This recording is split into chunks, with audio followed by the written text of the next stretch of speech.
Hey guys, so I just want to do a quick little speed comparison here between some top-end Android phones. We do have the Mate 20 Pro, we have the XC3, we have the Note 9, and we have the OnePlus 6T.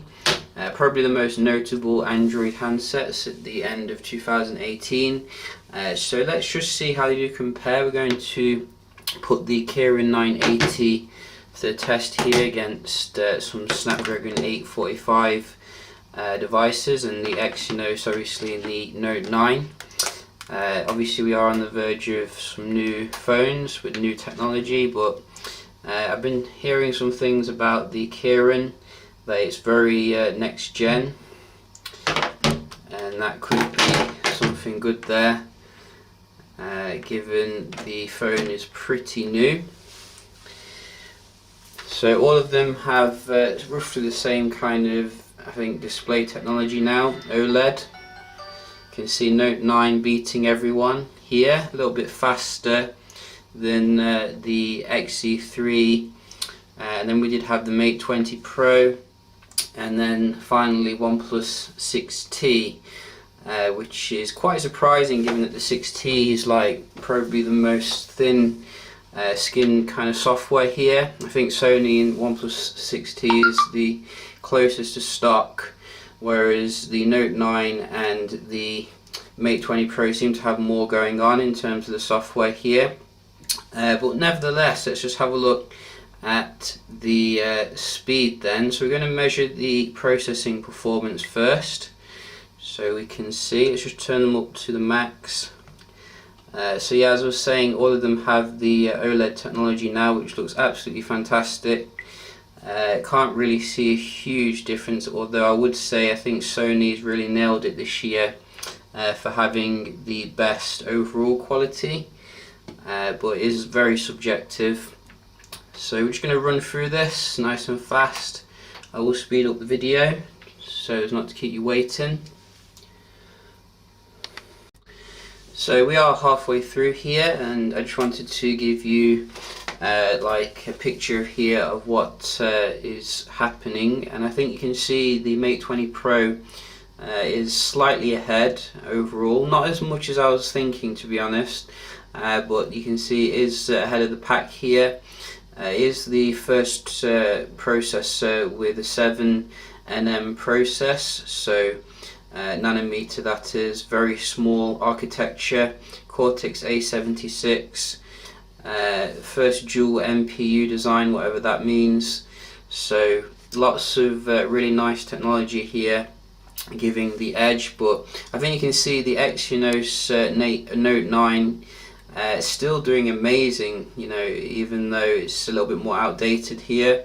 Really wondering how the S10 is going to, you know, step things up in terms of the processing speed.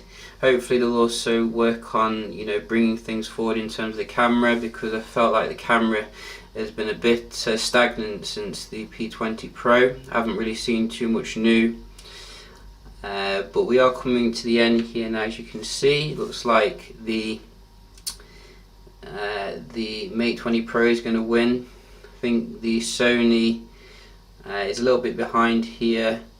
Sony's never been the best, I don't think, when it comes to benchmarks, but then again, they don't cheat, which is good. And we do have the Mate 20 Pro with 3,306 for the single core, 9,841 for the multi-core, so nearly 10,000, which is pretty epic. But you can see Exynos is still beating it here. With the single core, you can see 3,625, with multi-core a bit lower. That is shocking that it actually is better than the latest architecture chip from Mate 20 Pro. Might take it back now. No, I'm just joking, but you can see it's really amazing processor performance. I really have underrated the latest Exynos processor. I think it's fantastic. With the XC3 and the OnePlus, you're literally getting like one difference in terms of the single core, but the multi-core way better on the OnePlus 6T here for some reason. So Sony again a little bit behind this year when it comes to benchmarks, but nevertheless really shocking results here for the Note 9. Fantastic performance, even though it is getting on a little bit. Let's have a look at the speed test here, what we can do. Obviously we can't really do too much because I don't have access to the fastest, but it's more of a test of the strength of it nowadays, because I am quite far away from it. So you can see, you know, you might do it all at the same time as well, just for fun, because I haven't done it that way for a while. See who grabs the most speeds. Just make sure they're all on the same server. So just change this one. There we go. So yeah, let's just boost the brightness here a little bit. And 3, 2, 1, let's go. People used to hate it when I did it this way, but I thought it was really fun seeing, you know, who wins, who's the beast. And it looks like the Note is the beast here when it comes to grabbing the Wi-Fi. I mean, look at that, way ahead of the others.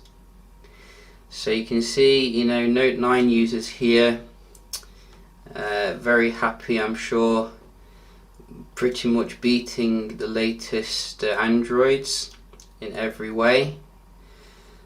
I think the upload though could do with some improvement, not the best there, but I'm more concerned with the download, and I think you can see OnePlus doing very good with the upload, but some cracking performance here for the Note 9.